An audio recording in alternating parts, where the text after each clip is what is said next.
পানির মধ্যে আমরা কোথায় যাচ্ছি? তোমাদের বানানো কলা পাতার ঘরটা ভালোই হয়েছে। আমাদের একটু আশ্রয় দে, না হলে যে আমরা পানিতে ডুবে মারা যাব। কি মজা কি মজা, এই বন্যার মধ্যে ছোট মাছের চচ্চড়ি খাবো। তাহলে বেটাকে বন্যায় ভাসিয়ে দিয়ে ভালোই করেছি মনে হয়।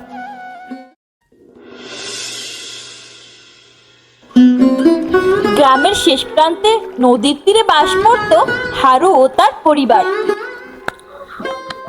আকাশটা ঘন কালো মেঘলা হয়ে আছে, কেমন যেন থমথমে পরিবেশ, চারদিক নীরব হয়ে আছে। এরকম আগে কখনো হয়নি। মনে হচ্ছে প্রচণ্ড বন্যা হবে, তারই আগাম বার্তা দিচ্ছে মনে হয়। বুঝলে গিন্নি, খুব একটা ভালো ঠেকছে না, মনের মধ্যে ভীষণ ভয় ভয় লাগছে। বাবা, যদি বন্যা হয় তাহলে আমরা কোথায় যাব? জানি না তিতলিমা, আমাদের যে থাকার মতো চাল চুলো বলতে এই একটি কুড়ে ঘরই আছে। বন্যায় যদি ঘরটাও ভাসিয়ে নিয়ে যায় তাহলে তো সর্বনাশ হয়ে যাবে আমাদের। তোমাকে কত করে বলেছি নদীর তীরে ঘর না তুলে দেখো কোনোভাবে গ্রামের মধ্যে ঘরটা তোলা যায় কিনা। ঘর যে তুলবো, টাকা করি কোথায়? নুন আনতে পান্তা ফুরায় আমাদের, তুমি বলছো ঘর তুলতে? দেখো, কিছুই হবে না, তোমরা উপরওয়ালার উপর ভরসা রাখো, তিনি নিশ্চয়ই ভালো কিছু করবেন। তাই যেন হয় মা তিতলি, তোর কথাই যেন সত্যি হয়। উপরওয়ালা নিশ্চয়ই আমাদের ভালো কিছুই করবেন।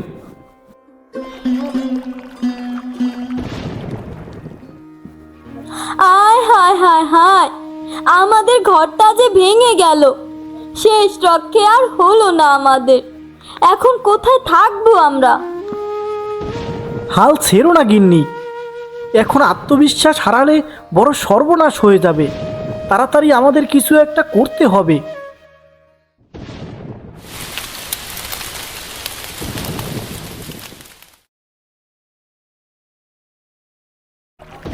সেদিন রাতে প্রচণ্ড বন্যা হয়, সব ভাসিয়ে নিয়ে যায়। শেষ রক্ষাটা আর হলো না, এখন কোথায় থাকবো আমরা?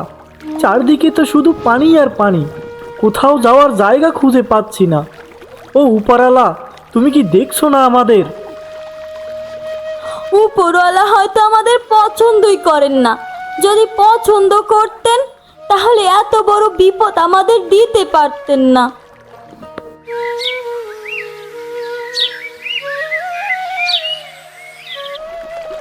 এই পানির মধ্যে আমরা কোথায় যাচ্ছি? চারদিক যে একদম ডুবে গেছে, দেখে মনে হচ্ছে আমরা একদম নদীর মাঝে আছি। কতক্ষণ ধরে তো শুধু ভেলাটাই বাইছো, কোনো কুল কিনারা যে দেখা যাচ্ছে না। এভাবে আর কতক্ষণ? শরীরটাও যে আর চলছে না, মনে হচ্ছে হাত পা অবশ হয়ে আসছে। সেই সকাল থেকে শুধু বেলাটা বাইতেই আছি, আর পারছি না গো গিন্নি। ওই যে একটা উঁচু জায়গা দেখা যাচ্ছে, চলো বাবা, আমরা এখন ওখানেই যাই, পরে দেখা যাবে কোথায় যাওয়া যায়। তাই চল, আমি যে আর পারছি না, কিন্তু যেভাবেই হোক একটা থাকার জায়গা তো ঠিক করতেই হবে, না হলে রাতে কোথায় থাকবো আমরা?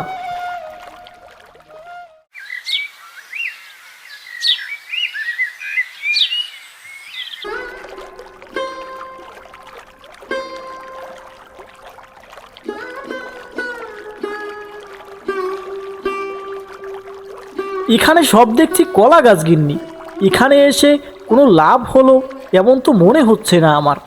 তার থেকে মোড়লবাবুর কাছে গেলে হয়তো একটা জায়গা মিলতো আমাদের। মোড়ল বাবু যে বদ মানুষ, আমাদের সে জায়গা দিবে না। কিন্তু এটাও তো ঠিক যে আমরা থাকবো কোথায়? কেন, আমরা এখানে কলা গাছ দিয়ে ঘর বানিয়ে থাকবো। আমরা কলা গাছ দিয়ে একটা দোতলা ঘর বানাবো, যাতে বেশি পানি হলেও আমাদের ঘর ডুবে না যায়। কলা গাছ দিয়ে কি ঘর বানানো সম্ভব? তাও আবার দোতলা ঘর? কেন সম্ভব না বাবা? আমরা শক্ত করে কলা গাছ দিয়ে ঘর বানিয়ে থাকবো।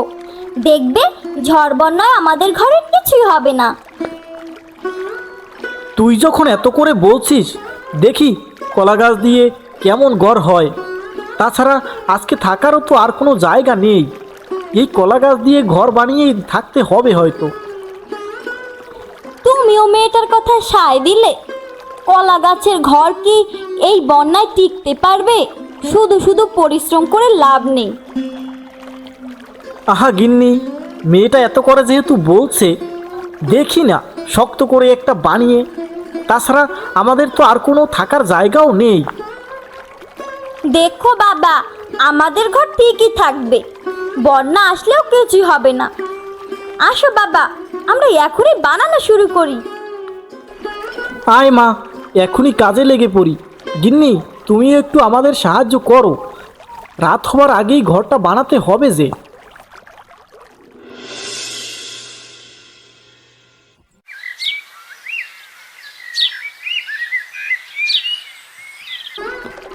সেদিন রাতে প্রচণ্ড বন্যা হয়, কিন্তু হারুদের ঘরের কিছুই হয় না। দেখলে বাবা, রাতের বন্যায় আমাদের কলা গাছের ঘরের কিছুই হয়নি। বলেছিলাম না আমাদের কলা গাছের ঘরের কিছুই হবে না। তাই তো দেখছি চারদিকে কেমন পানি আরো বেড়ে গেছে, আমরা তো বন্যায় টের পেলাম না। আমাদের কলা গাছের ঘরে এক ফোঁটাও পানি পড়েনি। খুব শক্ত হয়েছে আমাদের ঘরটা। তোমরা পারো বটে, তবে মানতেই হবে তোমাদের বানানো কলা পাতার ঘরটা ভালোই হয়েছে। প্রথমও দেখে আমার পছন্দই হয়নি, কিন্তু এখন মনে হচ্ছে তোমরা ভালো কাজই করেছো। আমার খুব খিদে লেগেছে বাবা, সেই কাল থেকে কিচ্ছুটি খাইনি। ক্ষুধা তো আমাদেরও লেগেছে মা, কিন্তু এই বন্যার মাঝে আমরা কোথায় খাবার পাবো? সব যে পানিতে ডুবে গেছে। মোড়লবাবুর বাড়িতে যাই, তিনি যদি দয়া করে একটু খাবার দেয় আমাদের।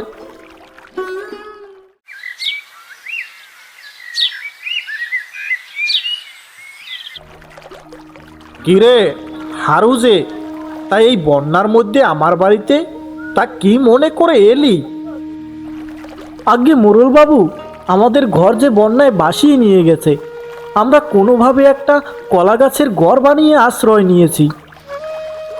কি কলা গাছের ঘর? তোরা গরিব মানুষ পারিসও বটে, কলা গাছের আবার ঘর হয় নাকি? সেই ঘরে আবার মানুষও থাকতে পারে? বুঝলাম কলা পাতার ঘর বানিয়েছো, কিন্তু আমার কাছে কি? কলা গাছের ঘর তো তুলেছি, কিন্তু আমাদের কাছে কোনো খাবার নেই। আমার মেয়েটা দুদিন ধরে না খেয়ে আছে, যদি কিছু শুকনো খাবার দিতেন, এজন্যই এসেছি আর কি। গ্রাম গায়ের সকল দোকানপাটদের ডুবে গেছে, তোকে খাবার দিলে আমাদের যে না খেয়ে থাকতে হবে, কোনো খাবার দিতে পারবো না। একটু দয়া করুন মোড়লবাবু, আমাদের জন্য না হোক, আমার মেয়েটার জন্য অন্তত কিছু খাবার দিন। মেয়েটা যে ক্ষুধায় ছটফট করছে। আমি বললাম না কোনো খাবার টাবার হবে না, আমার কাছে যে খাবার আছে সেটা আমাদেরই লাগবে। খাবার না পেলে না খেয়ে থাকবি, আমার কাছে আসিস কেন? আচ্ছা থাক, আপনার খাবার লাগবে না, আমি চলে যাচ্ছি। আজ গরিব বলে এভাবে আমাকে তাড়িয়ে দিলেন।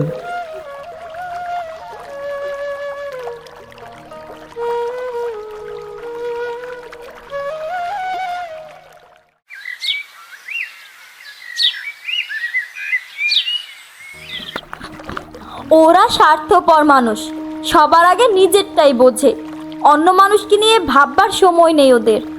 গরিব মানুষের রক্ত চুষে তারপরে মোড়ল হয়েছে। সবই তো জানি গিন্নি, তারপরও গিয়েছিলাম। যদি তিতলির জন্য কিছুটা হলেও শুকনো খাবার পেতাম। মেয়েটার কষ্ট যে আর আমার সহ্য হচ্ছে না।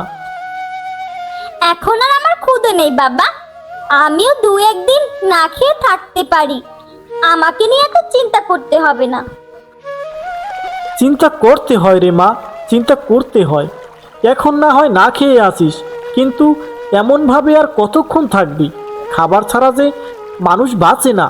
কতদিন আর বেঁচে থাকবি বল? আচ্ছা, একটা কাজ করলে কেমন হয়? তুমি দেখবে নাকি বড়শি দিয়ে মাছ ধরা যায় কিনা। আমার মনে হয় তুমি বড়শি দিয়ে মাছ ধরতে পারবে। তুমি ভালো কথা মনে করেছো গিন্নি। বড়শিটা নিয়ে যাই, দেখি যেখানে পানি পরিষ্কার আছে সেখানে বড়শিটা ফেলে দেখি, হয়তো মাছ পেলেও পেতে পারি। আমিও যাব বাবা, আমিও যাব। এই বন্যায় তুমি কিভাবে মাছ ধরো আমিও দেখব। না না, তোকে যেতে হবে না। এমনিতেই বন্যার বৃষ্টির পানিতে ভিজেছিস, আবার মাছ ধরতে গেলে হাতে পায়ে পানি লাগবে, ঠান্ডা লেগে যাবে তো। আমার ঠান্ডা লাগবে না, আমি পানি ধরবো না, আমি বাবার সাথে যাব। আচ্ছা, মেয়েটা যখন এত করে যেতে চাচ্ছে তাহলে যাক না আমার সাথে। তুমি আর অমত করো না, আমি দেখে রাখবো, তোমার চিন্তা করতে হবে না।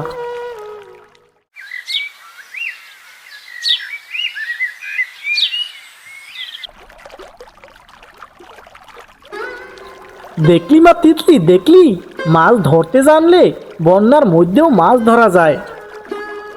তুমি কতগুলো মাছ ধরেছো কি মজা, কি মজা। এই বন্যার মধ্যে ছোট মাছের চচ্চড়ি খাবো। কতদিন হলো ছোট মাছের চচ্চড়ি খাই না। খাবি খাবি রে মা, খাবি, তোর জন্যই তো মাছ ধরা। তুই না খেলে কে খাবে? আকাশটা মেঘলা মেঘলা দেখা যায়, মনে হয় আবার বন্যা শুরু হবে। চল আমরা এখন যাই। আমরা যা মাছ পেয়েছি তাতে আমাদের হয়ে যাবে, চলো আমরা এখন যাই।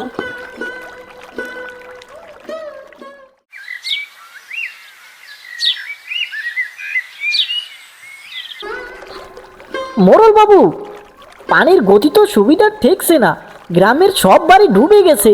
আপনার বাড়ি উঁচু তাই এখনো টিকে রয়েছে, কিন্তু বেশিক্ষণ টিকে থাকবে মনে হয় না। কি বলিস? গ্রামের কারো বাড়ি আর বাসমান নেই? আমার বাড়িটাও ডুবতে শুরু করলো, শেষে কিনা পানিতে ডুবে মরতে হবে আমাদের। গ্রামের সবার বাড়ি ডুবে গেলেও একটা বাড়ি ডুবেনি মোড়ল বাবু, হারুদের কলা গাছের বাড়ি। আশ্রয় নিলে ওই বাড়িতেই আমাদের আশ্রয় নিতে হবে। কিন্তু হারু তো কালকে এসেছিল খাবারের জন্য, আমি দেইনি। এখন যদি আশ্রয় চাই তাহলে কি আমাকে আশ্রয় দিবে? তার থেকেও বড় কথা হলো আমি তো মোড়ল, মোড়ল হয়ে কিনা সামান্য জীবন বাঁচাতে হলে আশ্রয় তো নিতে হবেই, তাছাড়া আর তো কোনো উপায় দেখছি না। কাল যা হবার হয়েছে, আজ চলুন, নয়তো বাঁচতে পারবো না আমরা। আমি গ্রামের মোড়ল হয়ে ওদের মতো হতদরিদ্র মানুষের কাছে আশ্রয় ভিক্ষা চাইতে পারি না, তাহলে গ্রামের মোড়ল হয়ে আমার কি লাভ?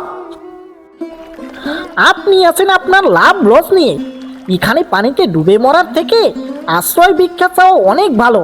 আপনি থাকলে থাকুন, আমি চললাম।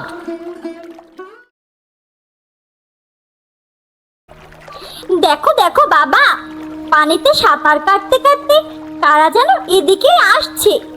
দেখে তো মনে হয় মোড়ল বাবু। আমাদের ঘর বন্যার পানিতে ডুবে গেছে, তোদের কলা গাছের ঘরে আমাদের একটু আশ্রয় দে, না হলে যে আমরা পানিতে ডুবে মারা যাব। তোমাদের কোনো আশ্রয় হবে না। কাল যখন বাবা শুকনো খাবার চাইতে গিয়েছিল তখন তো তোমরা কোনো খাবার দাওনি। আমাদের ভুল হয়ে গেছে, আমাদেরকে ক্ষমা করে দে, আর কখনো এমন হবে না। মোড়ল বাবু, আপনি তিতলির কথায় কিছু মনে কইরেন না, ও ছোট মানুষ, যা বুঝে না তাই বলে। আমি আপনাদের উঠানোর ব্যবস্থা করছি এক্ষুনি। একটু তাড়াতাড়ি কর রে হারু, আমি যে সাঁতার জানি না। কোনো রকম একটা কলা গাছে বসে বসে এসেছি, এখন যে আর পারছি না আমি।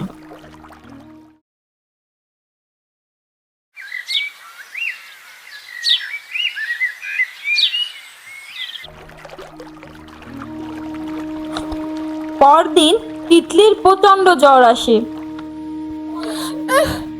আমার শরীরটা কেমন পুড়ে যাচ্ছে বাবা, আমার তো কিছুই ভালো লাগছে না।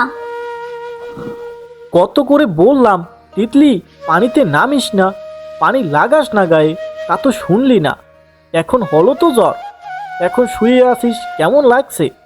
এই বন্যার মধ্যে এখন কোথায় যাব, কি করব কিচ্ছুই জানি না, তার মধ্যে তোর গায়ে আবার জ্বর বেঁধেছিস।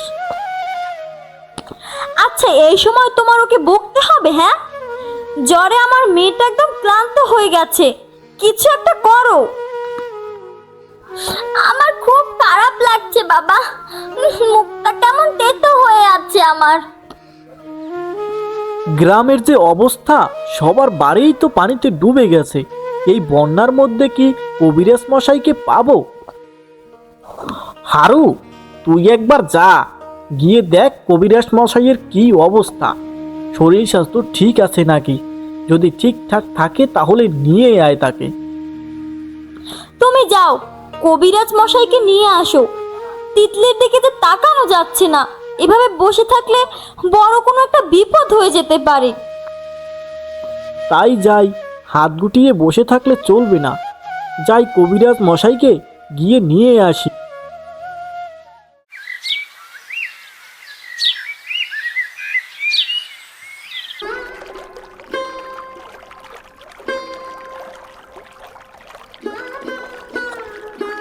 এ কি অবস্থা কবিরাজ মশাই, আপনি যে টিনের চালে দাঁড়িয়ে আছেন?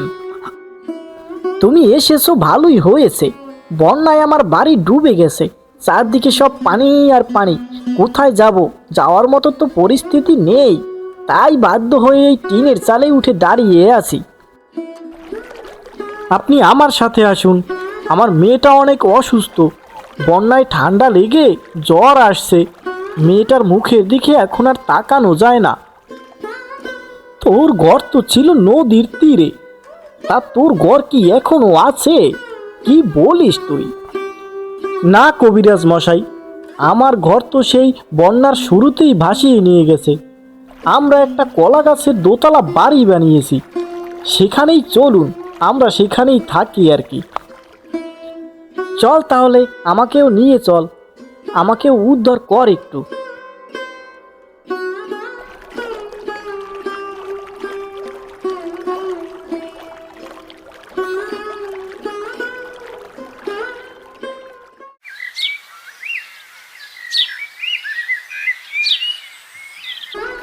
এদিকে মোড়ল তার অহংকারী রূপে ফিরে আসে। শোন কানাই, এই ঘর আমাদের, এই ঘরে একমাত্র আমাদেরই অধিকার থাকবে। এই ঘরে আমি কখনোই গরিবদের সাথে থাকবো না। তাহলে কি করব মোড়ল বাবু? এই গরিবদের কি এখান থেকে ধাক্কা দিয়ে ফেলে দেব? হ্যাঁ হ্যাঁ, পানিতে যে স্রোত, এক্ষুনি ওদেরকে ফেলে দিতে হবে, তাহলে এই স্রোতে ওদের ভাসিয়ে নিয়ে যাবে। কাকে ফেলে দিতে চাইছো তোমরা? ভুলে যেও না, তোমাদের আশ্রয় কিন্তু আমরাই দিয়েছি। উপকারের উপকার এত তাড়াতাড়ি ভুলে যেও না কিন্তু। তোর উপকার দিয়ে আমি কি করব? এই ঘর এখন আমার, এখানে একমাত্র আমি থাকব, আমার সাথে কোনো গরিব টরিব থাকতে পারবে না। এটা ঠিক হচ্ছে না মোড়ল মশাই, যারা আপনাকে এই বিপদের সময় ঠাঁই দিয়েছে আপনি তাদেরকে তাড়িয়ে দিচ্ছেন। উপরওয়ালা আপনাকে কখনো মাফ করবে না।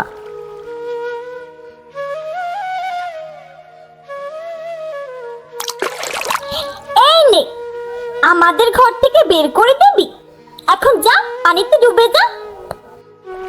হারু, আমাদের বাচ্চা, আর কখনো এমন করব না, তুলে নে না আমাকে তোর ভেলায়। না না না, সে ভুল আর কখনোই করব না। একবার আশ্রয় দিয়েছি, সেটাই অনেক বড় ভুল করেছি, দ্বিতীয়বার আর সেই ভুল করতে চাই না কখনো। আমি তোকে দেখে নেব হারু, মনে রাখিস, আমি যদি বেঁচে ফিরি তাহলে তোর একদিন কি আমার একদিন।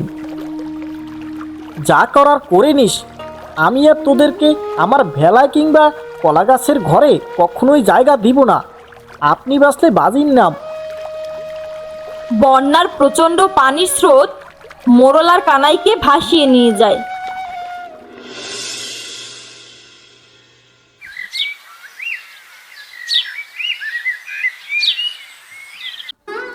দেখো দেখো, কবিরাজের চিকিৎসা আমি কেমন সুস্থ হয়ে গেছি।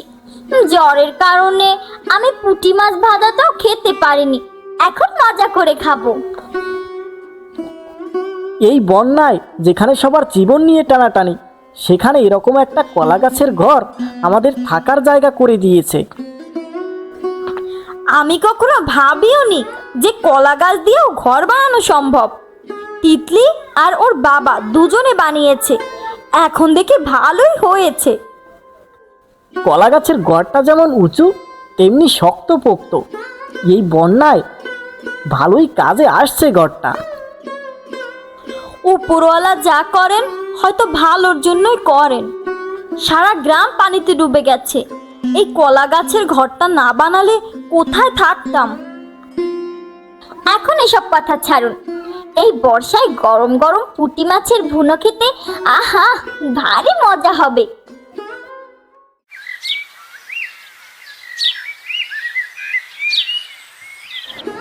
দেখতে দেখতে বন্যা থেমে যায়।